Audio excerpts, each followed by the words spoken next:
Ready graphics? Ready theme? Cue graphics. Good evening. For your information tonight. Hi, I'm Jesse Mullins, And I'm Lauren Milberger. and this is FYI. The Murphy Brown Podcast. It's a great song to dance to with your trumpet. Faith Ford has a very distinctive ear. All caps in my handwriting, give me that green blazer. They think it's loosely based on Donald Trump. Ooh.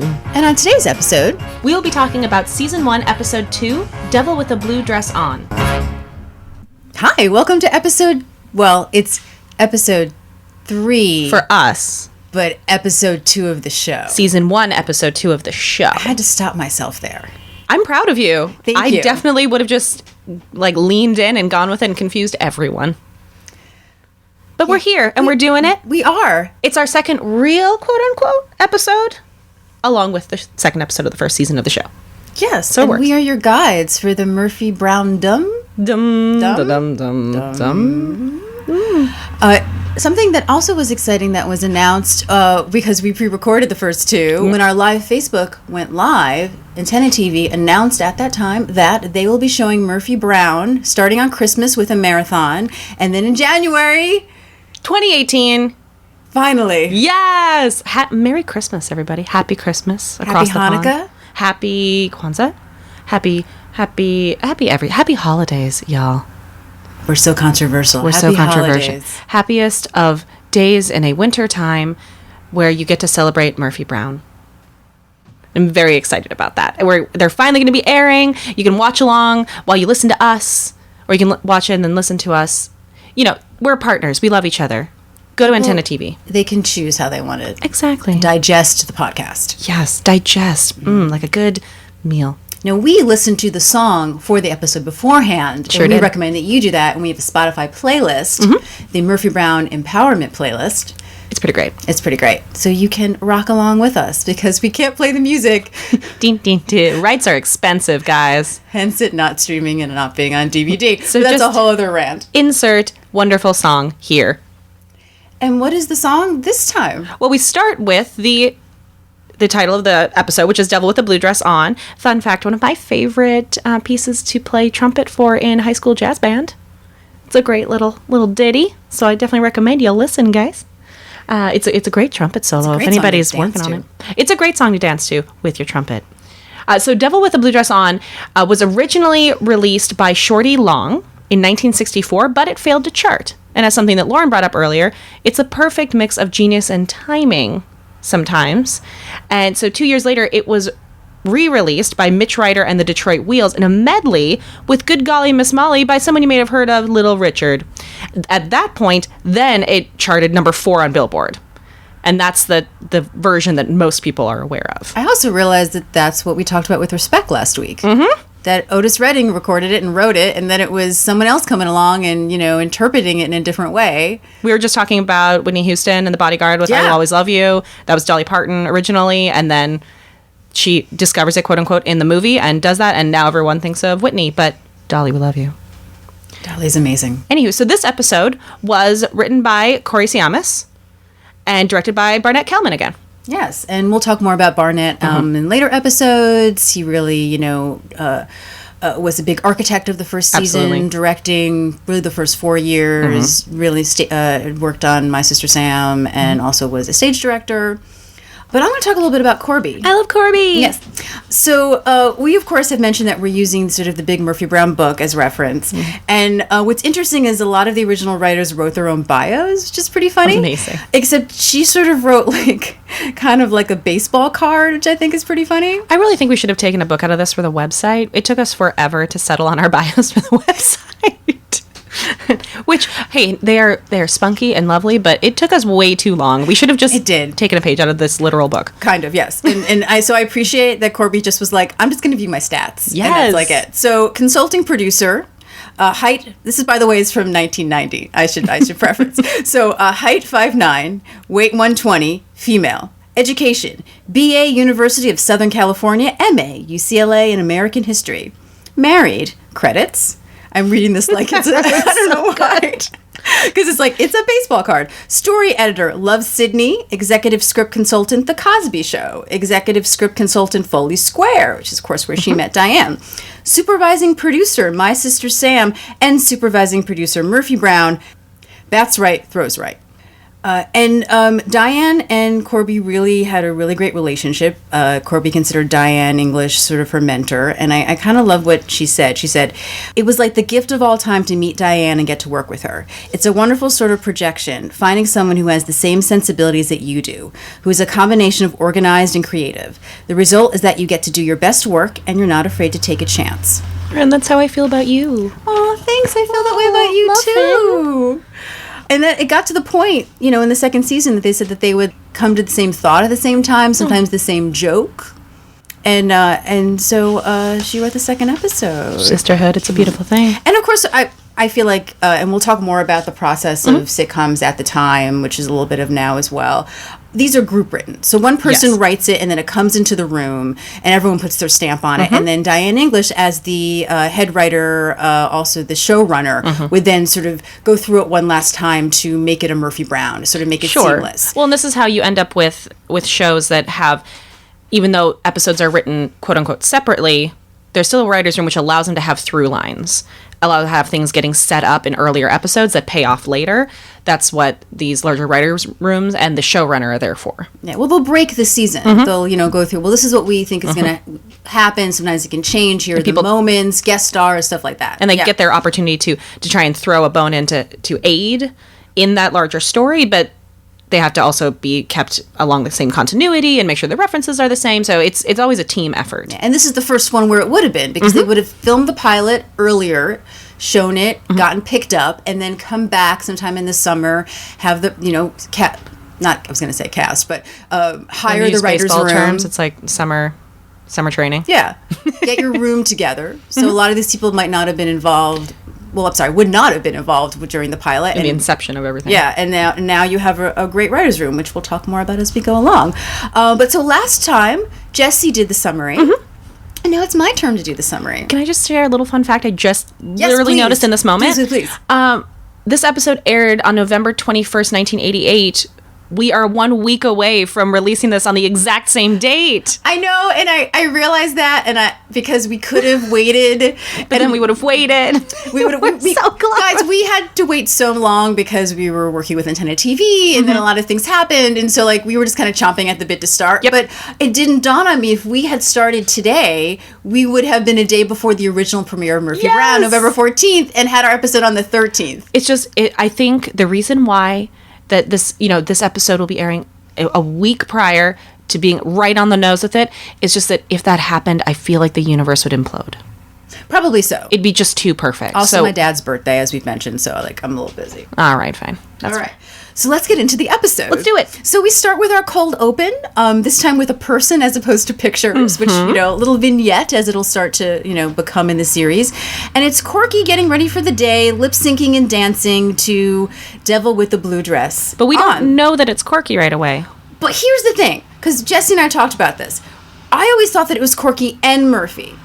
But going back and knowing, Faith Ford has a very distinctive ear. Oh, yes. It's so obviously Corky, but I always thought it was both of them, and it's not. But I think the important thing is that for people who are watching it for the first time, That's the goal was to have it be a bait and switch, and that because it's Murphy Brown's show. So yes, we do have two blonde women, but this is the second episode of a show that has so far really focused on its titular character, Murphy Brown. So there's a reason that we don't see the face. We don't see those things that give away that it's Corky, and it's a glamour montage. So that might make someone who was really paying attention assume that it's the pretty one, quote unquote, Corky, but it's definitely supposed to confuse you per the episode. See, that's another really interesting thing to bring up, is because I didn't watch them in order. I came from season 2, so of course I know it's Corky. That's true. Just like with Eldon, watching the pilot, I know that Eldon's on the phone. Yep. It's not a surprise. So yeah, it's such a different watching experience. Corky is at work, looking all fabulous and feeling really powerful. You can see the look on her face. Murphy gets off the elevator and is wearing the exact same dress. It's amazing. I love that Murphy is just like, I gotta go. I have to get out of here right now, and like tries to like get the elevator to close, and Corky just clocks her. She's got her. Like that's it. Her face is so sweetly What excited. a hoot! The whole time, it's just really adorable. But I feel Murphy's pain. I really feel her pain at that point. It's still such a relevant fear for that to happen to someone. And I love the very tiny differences they put in their outfits between the shoes and the earrings. And the thing that really stands out to me is the way that they're portraying these two women in these kind of the same outfit, but how they're so obviously different. You have Corky, who is the pretty pageant contestant, very put together and perfectly coiffed, and then you have Murphy, who's like the guy's gal, and her sleeves are scrunched up, and she's like ready to work, and it's a simpler outfit that she's put together, and in a single moment, you know what the conflict is. I also love that we meet Murphy's secretary number 4. Megan Reynolds. I love the fact that they have names. I feel like eventually we're going to get to just like Nazi secretary. Yep. And I was like, oh, they have names. And she's like obsessed with Corky, and she says, nice dress to Corky, and they're wearing the same dress. Because Candace is kind of like looks down like, what? Like, what's happening here? Yep. Can you introduce me to her? Oh my God, it's Corky Sherwood. Just sort of a great setup for what is going to eventually happen later. Yep. I also love the fact that Murphy is upset with Frank that like she didn't get the football story, that like just because she's a woman. I mean, her sleeves are scrunched up. She's ready to go. She's ready to go, yeah. Doesn't she throw the football? Well, Frank says that she throws like a girl. Yeah. And so she says, oh, yeah, that's bull. And she starts a game. And then I also love the fact that Jim comes in and is like, oh, everyone needs to be, good about this. And then they just get him involved. Yep. In fact, I realized that this is the second episode where we get one of his catchphrases. It's so early, because hey now becomes sort of Hey now. Jim's thing.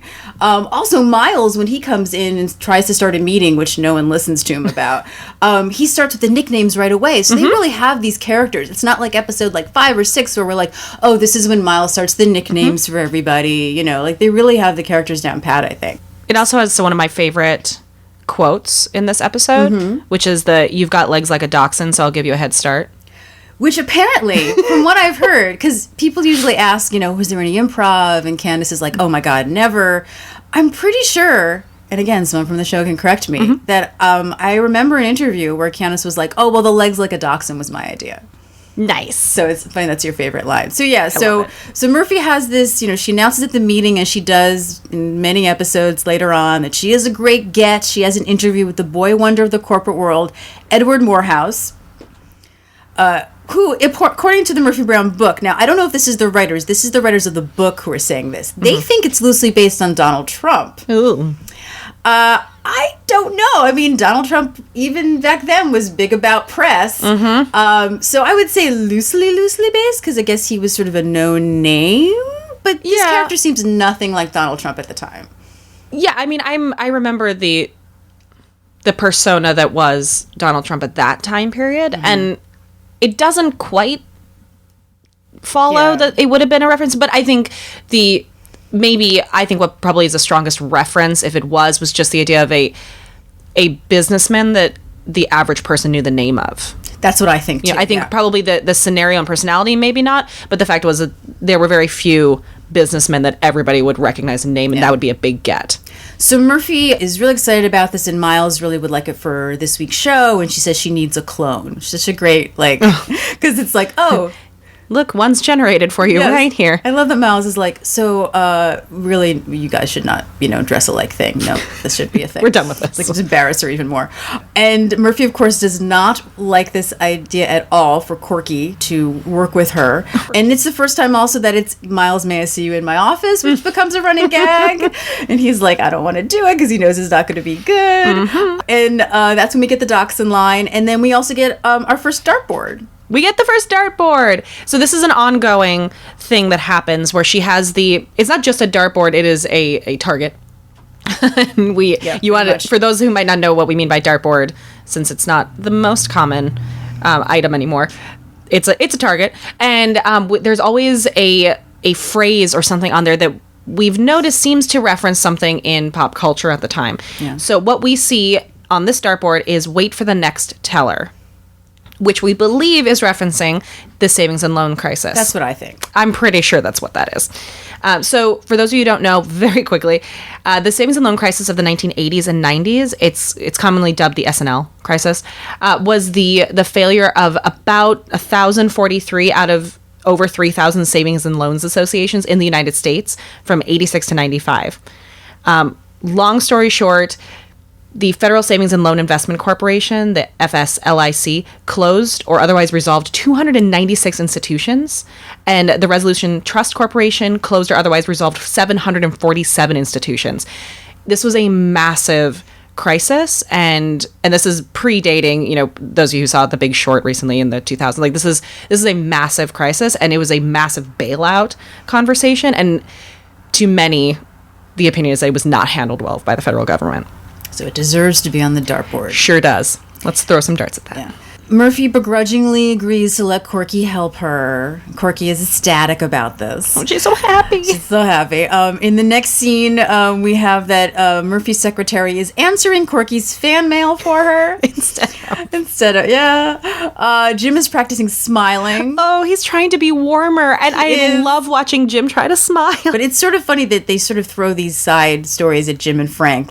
Frank's all about, oh, Miles doesn't like me because, I'm good at sports. I was like, I like neurotic Frank. Mm-hmm. Yeah, I like neurotic Frank. Frank. Yeah, but we'll get to him at some point. Wait, is this the scene with my beloved green blazer?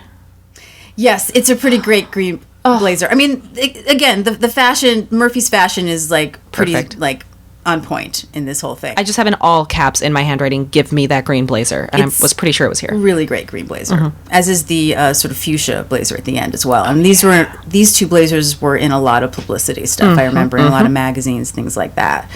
So Murphy's procrastinating because she just can't seem to get to the bottom of this. Like, everyone's sort of giving her rote answers about him. She can't find an angle. And we find out that Murphy is pretty much hazing Corky. Oh, and Corky is just... She's so positive. She's so full of just gumption and integrity. And she wants to be a real journalist with a capital RJ. And she refuses to give up. And she's not fazed by it. You can see that she feels like this is her big break. And she's just going to, well, in the term that we'll hear later, she's going to try and grab that brass ring. Because Murphy is trying to get Corky to just stop. Also, Murphy, in starting her... another sort of running gag of Murphy pranking people is to get back at Miles. She has sent 14 pizzas to his house between midnight and 4 a.m. Oh, her pranks are amazing. Yeah. Miles is not sleeping. He knew Murphy better. He would know that this is what she does to people because he thinks that he's pretty shocked. Well, he has to learn somehow. Yeah. Next, we go to Corky comes to Murphy's house. She brings her food. She really sort of, gets her to open up by... It's wings, right? It is wings, yeah. I want wings. There's a very human moment, I feel, when Corky is sort of blabbering on and Murphy's like, sometimes food is better done in silence. And I feel like the older that I get, because this has happened to me, and I was like, oh my God, I hate myself for thinking this way. But there was a young girl and she was just sort of blathering on. I was like, I know she means well, but I would like to eat in silence right now. There's a very lovely... coworker from years past that I wanted to have this moment with. We've all had that moment where we're just like, I just think maybe just eat this. Put this in your mouth just and put this stop in your talking. mouth for just a second. You mean well, but no. And then you think Corky actually wants to know about journalism, by asking Murphy these questions. And she's like, so no voice lessons, huh? And I've been watching ahead, and there's an episode where Corky says in the 3rd season that she doesn't even read the news, and I just I was on the Corky bandwagon. I was gonna see her in a different way. No, we are Team Corky. I know we are Team Corky, but I just this sort of Kardashian culture in a way. I mean, because later we're gonna get on to the whole idea that people are writing in about her lipstick. I think and her Kardashian lip culture gloss. is a little extreme to color this particular scenario. We will get to that. Yeah, I'm jumping ahead. But Kardashian culture is a bit extreme I'm jumping and a bit unforgiving. So in this conversation, we get the 3 rules from Murphy. Yes, please. To Corky, which is, number 1, never be afraid to take a chance. Number 2, when you see that brass ring, go for it. 3, Never let anything get in your way. And maybe voice lessons. So Corky is going through all the research she did, which, aside from before having gone through his garbage, which I forgot to mention that she comes out of the elevator. That's the hazing we're referring the to. hazing we're referring to. She's like covered in garbage. Is she finds out that Morehouse's plane sends clothes and food to South America, and then when it comes back, it doesn't go through customs. That's a red flag. That's a big red flag. And Corky doesn't get it. No, she's just sharing information that she Yeah. finds. It's because she's still learning. She's sharing gossip with her coworker, with the person she thinks is on her side, and hasn't quite hit that animal instinct that she's gotten the scoop. But Murphy knows immediately what that Oh, means. she asked her. She's like, "Is that anything?" And Murphy goes, like very fakely, "No, I think it's good." She steals it. She straight up steals it. So the next day at Phil's, everyone is, oh, Murphy got this big scoop, and they're congratulating her. The shut the door is still sort of a gag. Close the Yeah. door. Murphy starts to feel guilty. Because they're all talking about how ruthless she is. Or talking about she's That's what feeling I ruthless. love about Murphy is that, like, she is, but, like, deep down inside, like, she is a caring person. Of course. And there's a lot of what Diane will call indirect dialogue. Something she said that her playwriting teacher in college taught her is that, Murphy literally says, I don't believe in guilt. And it's very obvious that She she does. that She this does. is eating away at her. Well, there's this interesting conversation I think starts to come up about the concept of moral and ethical integrity. Mm-hmm. And while she has clear, work ethics and so on, and, knowing the difference between morals and ethics, but she does know when something is right or wrong. She does have a moral compass. And I think that's what leads her in that very first episode with Bobby Powell to be like, something here is wrong. Like, that's how she knows what the good story is. She has a very fine moral compass. And while she may do what she needs to do to get her break, she's still a good person. Yeah. And that's what we see come out in this moment. And I love the moment that Corky walks in and the subtlety with the way they look at each other. Well, you don't know if Corky's going to be upset. And it's brilliant because And then she you thanks expect her. that out of Candice Bergen to have this this charged moment where we're not sure which way she's going to react. But this is this great moment for Faith Ford where she walks in and we haven't seen Corky anything but sweet so far. And so you don't know what could come out of her. And I think it's the first moment that we see the brilliant, complex acting chops that is Faith Ford. Well, do we have a moment for me to talk a little bit about how Faith was I always have a cast? moment for you to talk about Faith Ford. So I always love this story, and I love casting stories, and we're going to slowly sort of feed them into the episodes. But Faith was up for this and Dear John, if anyone remembers Dear John. And at her callback, she talked about that it was raining in California, where it never rains in California, and she wore a white silk outfit. Faith. So, that was a bit of a problem. But she apparently nailed it. She had her callback with Candace. And she did something that Diane, when she told the story about this casting process that you're not really supposed to do, is to come back in the room when you're done. Oh, she yeah. nailed it. You just walk away. Yeah, you walk away and you're done. You close the door. Always close the door, guys. Casting directors hate that. Oh my gosh, do Don't not keep make the them door get up open. to close the door so they can talk about you. No. So she kind of knocks on the door and she comes back and she's like, "Would you like to see how Corky would dance?" I love it so much. And she does this little sort of tight fugue. That's the word, right? Yeah. And A frug. Frug. Thank you, dyslexic A fugue girl. is a A fugue state. Exactly. Frug is different. Frugin. Oh, I love fruging. I know. Of course And it is. eventually we will get to the point where Corky does dance. I love it so And that's much. pretty much the dance that she did. And it's adorable. And if she didn't already have the part already, they were like, she's set. And something that I think is also interesting is before she would accept it, Faith asked Diane that she didn't want her to be a ditzy blonde. And that Diane promised her that there would be growth. Yes. So that's super interesting. I love, that is Corky. It's gumption and it's charm and it's not to be underestimated. And I love that. Yeah. So we're getting into the last act here, and Murphy is all set to do her story on the fact that Morehouse... May I circle back real quick? Sure. I'm so sorry. I just love in that moment with with Corky, she quotes Murphy back to her and says, "I miss the brass ring." Oh, yeah, she does. Good point. It's such a great moment because she looks at her and she is so gracious, and then she acknowledges that she heard what Murphy said and she respects her for it. And that was the first moment when I had to like, I don't think this is over.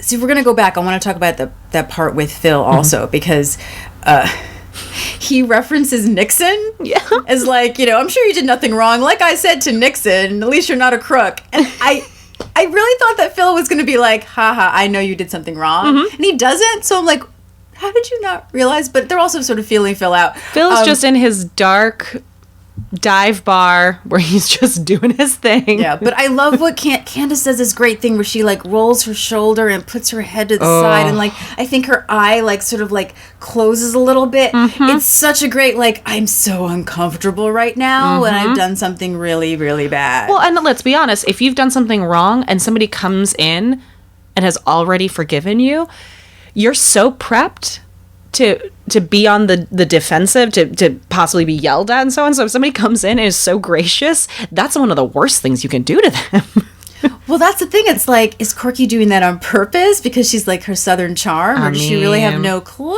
That was the moment when I was like, for me, it's the moment she quoted, "I miss the brass ring," that I truly believe it was on purpose. Because as we see in this final act, there's something that happens, and because I have this whole new lease on Corky, that moment means she was listening. She then had it stolen from her. Murphy gets all the credit. She connects the dots, and she's smart enough to know what just happened. Yeah, no, it's funny. We've talked about this before. I was on sort of Murphy's side and thinking Corky had no clue, and now rewatching it, as sort of older and wiser, I kind of wonder if Corky knows exactly what she's doing. But that's where the comedy comes from. Well, and I know some really, really smart, very sweet-seeming Southern gals. That's the thing, right? I think it's a very Southern thing to do, to be, oh, thank you so much, you're the best. I'll kill you in your sleep. Not really mean it. Yeah. I genuinely, I think Corky is smart. I think she knows she's underestimated, and I don't think that she is initially a manipulative person, but I think she knows exactly how somebody's going to mistake her, and I think I love me some Corky. Oh, we also have to, because I did sort of reference it before, is that the monologue, because Murphy talks to Miles and then to Phil, like about how she's feeling guilty, and that whole sort of monologue I love about. Let's see if I think I have it. Is I don't have it. That what she has to do for her job and not sleep and do all this hard work, and then Corky gets more attention for her lip gloss than she does for all the hard work that she does with her job. And I can so relate to that. Of course. I mean, particularly in our industry that we're in. But I love that she sort of puts that out there, because that's really the crux of the episode, sort of this back and forth, is she feels like she's just worked so hard, and she feels like Corky hasn't. But Corky is trying. Exactly. And I also think that and we'll talk about this later, why this is my favorite episode of the season, which it wasn't always. I mean, this rewatch that we have done for the show has changed my mind on a lot of things, and I think part of that conversation is, and who's to blame for that? The idea of Murphy is frustrated, but it's not Corky's fault that Corky takes advantage of something that works for her. It's not Corky's fault that the audience loves her lip gloss.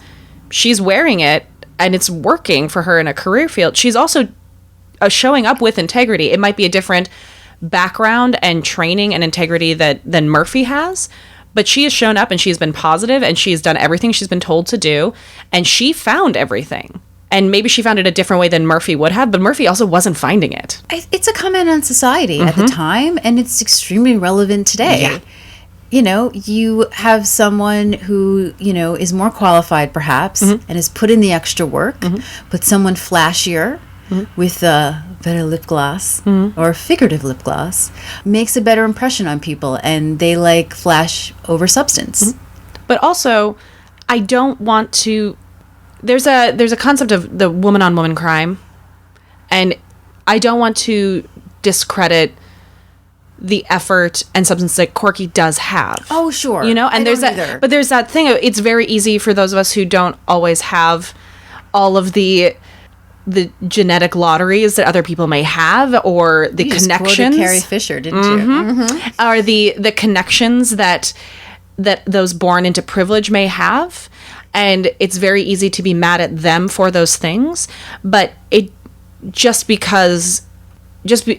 a great quote that I got when I first became an actor was, it's not that you didn't get the part, it's that somebody else did. Oh, that's great. Yeah. And while, yes, I do think as somebody who has worked very hard and sometimes watches my effort go unnoticed when something flashier comes along, I also have to focus on not immediately disliking and villainizing the person who had an opportunity. Absolutely. And I think that's something that this episode brings up is we see Corky's value. We see that she is not too proud to do something that ends up getting her the scoop that Murphy wouldn't have thought of as a joke. That, Corky has fresh eyes and she has this naivete that allows her to discover things that maybe she doesn't put together, but in the teamwork of her and Murphy, they got the scoop together. Yeah, and I think it's so important. This is the second episode, and really the first episode, if you think about it, because the pilot really is almost its own separate thing of the production of the show, to be like, we are going to show you that Corky is not this ditzy blonde that you think she is. Yeah. That she is underestimated. That's what I want, right? Yep. And it's so interesting after the fact to look at that this is the episode they made the second episode. And I think it was it's on beautiful. purpose. It makes me respect it a lot more than I did. And also, we've seen a lot of, sophomore episodes, sophomore albums, all those things can fall flat because the showrunners and the team can put a lot of effort into creating the pilot and making it seamless and good.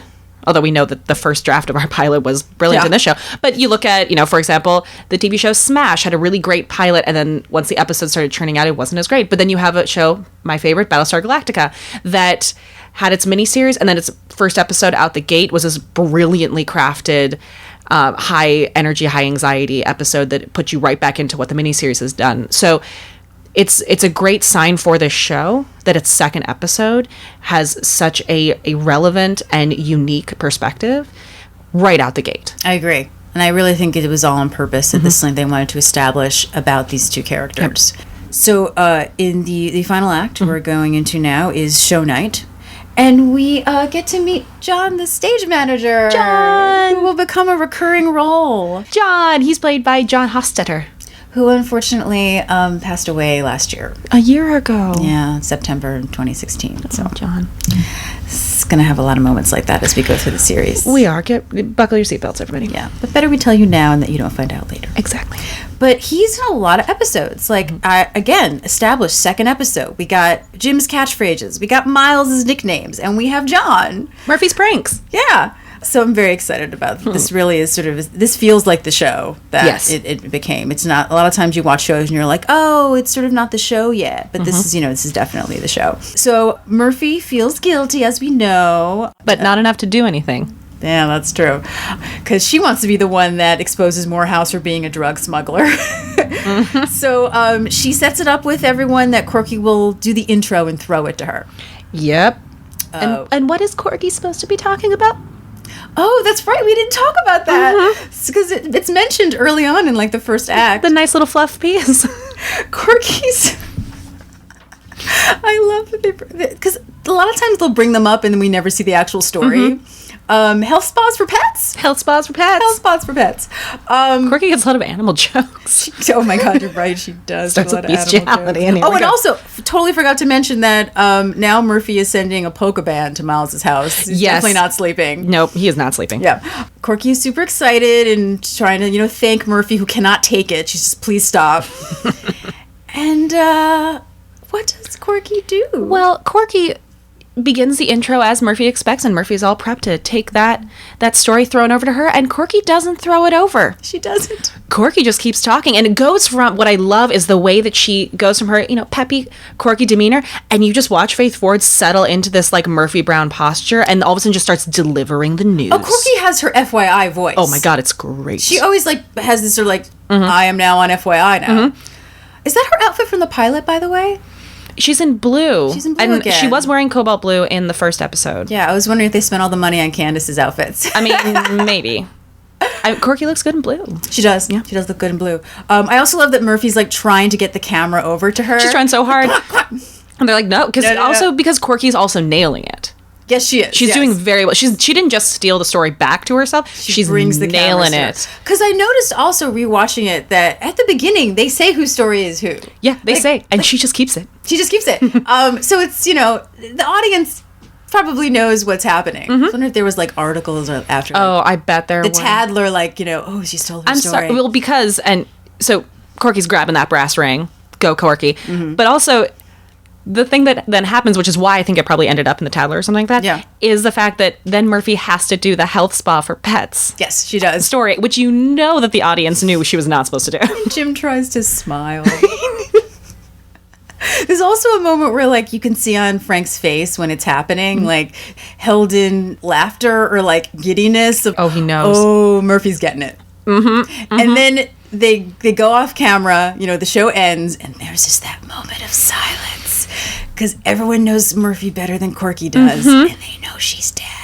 She's gonna die. And Murphy just goes, Corky, can I talk to you for a moment? And then, like, everyone just, like, runs. Disappears. It's so great. It's so sitcom-y. It's, like, so great. It just shows, like, you know who Murphy is right away. And they have this, discussion where Murphy's like, okay, I would have done the same thing. You went for the brass ring. You got it. You got it. I can respect that. But then pretty much says that she's going to kill her. A kind of, if you ever do that again kind of thing. Something else too. Corky usually goes, "Oh, you're such a kidder," but I just realized also one of my favorite jokes when she goes and brings her food is Murphy is like, "I need to be alone. I just found out that I'm dying." It's not the exact quote because I can't find it right now. Oh, here it is. The truth is, I found that I'm dying and I'd like to be alone. And Corky doesn't go, "Oh, you kidder." She just goes, "Well, you need to have someone with you." So I'm not really sure what she thought about that. But this time she's like, "Oh, you're kidding. Oh, I get it." And Murphy's like, "No." That entire death threat is, I have it need, here. Thank you. Okay. It is not an idle threat or a colorful exaggeration. I know people. It would happen. It could be fast or painful and lingering. Water, cement, without a trace. Well-placed bits and pieces. All my choice. And then Corky just goes, "I understand." I understand. And then she kind of, I think she sends her off on purpose. She's like, go to Phil's and we'll have a burger together. And even if I didn't know, I'd be like, Murphy's got something under her belt. Yep. And then so Murphy's alone and she sings a song that I love, which is I Can't Get Next to You. And she sings the part, which I think is so great. Will I get in trouble for saying these lines? You can say a little bit, Just right? don't sing it. Yeah. I can make the gray skies blue and so on and so forth that I can't say because copyrighted music written here. Saying that she is God pretty much and that she can do whatever she wants and she's going to win. And Candace does this thing where she like bends her wrist and like kind of does this sort of dancing and like dances over to the phone. Such joy. Although I have to say she dialed that number very quickly. I don't think it's her first time. No, but I also just think that it's kind of like a Candace Murphy, not Murphy, but like sitcom sort of way to like dial a phone. It's just very funny. She's like, Nobody naturally dials a phone. no, it's like really fast. And she would like several of their missionaries to come to her house to tell her more about her personal salvation, and then gives Corky's name. So she's back to the pranking and has the last laugh as Murphy. But I also always think does. there's that certain quality within a community, whether it's work or family or a friend circle, that when the cool kids start teasing you in the same way they tease each other, you're in. Oh, I know a story Kind of about the element? show from that. Oh yeah, because I feel like that's what happens with Corky is she respects her now, and she has more respect for her. And now she's going to get pranked just like anybody else would. Lily Tomlin talks about this later on in the season. Yes. See, because I remember That's how you know every you're interview, is that she wasn't being teased by Candace. And that's scary because when you see that somebody teases other people and they're not teasing you. Yeah, but Candace was probably like, but you're a Lily Tomlin. And so, I would never tease Lily Tomlin. Well, you can't. You can't. No, but Lily talked about that, like, she felt like something was wrong because she wasn't being teased, and then she finally got teased. She was like, there's love in that teasing. Absolutely. And, boys and girls, there's a difference between, like, the cool kids picking on you and the cool kids including you in the way they pick on each other. Like, there's healthy teasing and there's unhealthy teasing. But, for example, my friends and I, we take the mickey out of each other constantly. That's how we show our love. Yeah. And you can tell when we're not comfortable around someone yet because we're so nice. And there's You're mannered, and you're like, I don't know this person yet. I don't know if they're sensitive. And I love this thing that, she sees Corky now. And she's like, all right, I can't underestimate you all the time. And she's also now going to get a little hazing like Miles is. Also, spoiler alert, I feel like people know Lily Tomlin comes on the show. Oh my God, Lauren, you ruined the entire ruined series the from whole series. decades ago. But remind me, because I have a little theory as to why Lily was cast. Oh, I have one too. I wonder if they're Happens the same. again in The West Wing, and I think it's a very particular reason, and I think it's genius. So we'll talk about that when we get to the ninth season, 8th season. 9th season. 9th. Season 2. Yeah.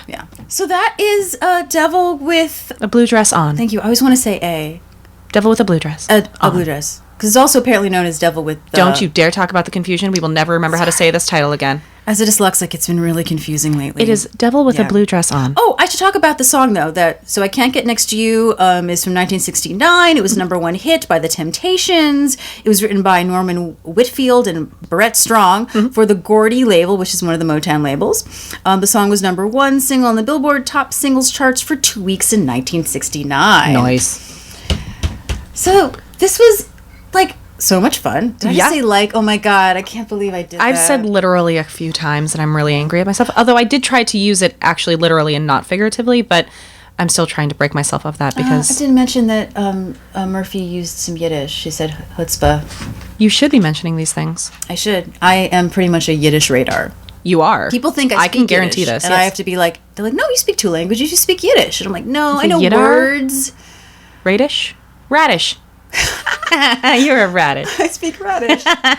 So I have a special request for our listeners. Please. And while I could do this myself because I do like making these things in my spare time, I really would like to see who can make the best. Now, I know it can be said 17 different ways. I'm team GIF. Oh, no. I am. Please I'm don't do sorry. this. Graphic. But regardless, GIF, GIF, moving picture thing. I'm GIF. There are not enough of them of Murphy Brown. There are not. There are like And- 2, and then one of them just disappeared. Yes. And I can go there are apps for them everywhere. I could make a few, but I'd really like someone to make a really good one of Jim trying to smile because I need this for my regular everyday text conversations. So please make the Jim Dial trying to smile GIF for me, please.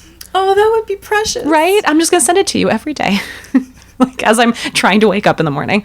There used to be one of Murphy, swatting away the helicopter at Corky's wedding, and that one's gone. And now it's just the telling the guy that she's interviewing that he's put his foot in his mouth. Yep. And then there used to be one where she kissed her shoulder, which is one of my absolute favorite Candice Bergen moments ever. And it's gone now. And we're talking about when you search on Twitter or when, I even have, I have the GIF keyboard on my phone. I do have a GIF yeah. keyboard, yeah, and it's not there. So everyone, this is your mission. Now we do ask that you subscribe and like and rate us so that others can find us a little more easily on iTunes and everywhere that you listen to your podcast. But we also request that you make us gifts. And leave us a review if you like what you're listening to. Oh, and we have a phone number if you would like to leave a voicemail. Yes. So if you want to leave a short little note or Voice note. voice note, is what I meant. Little snippet, like about a minute or so long.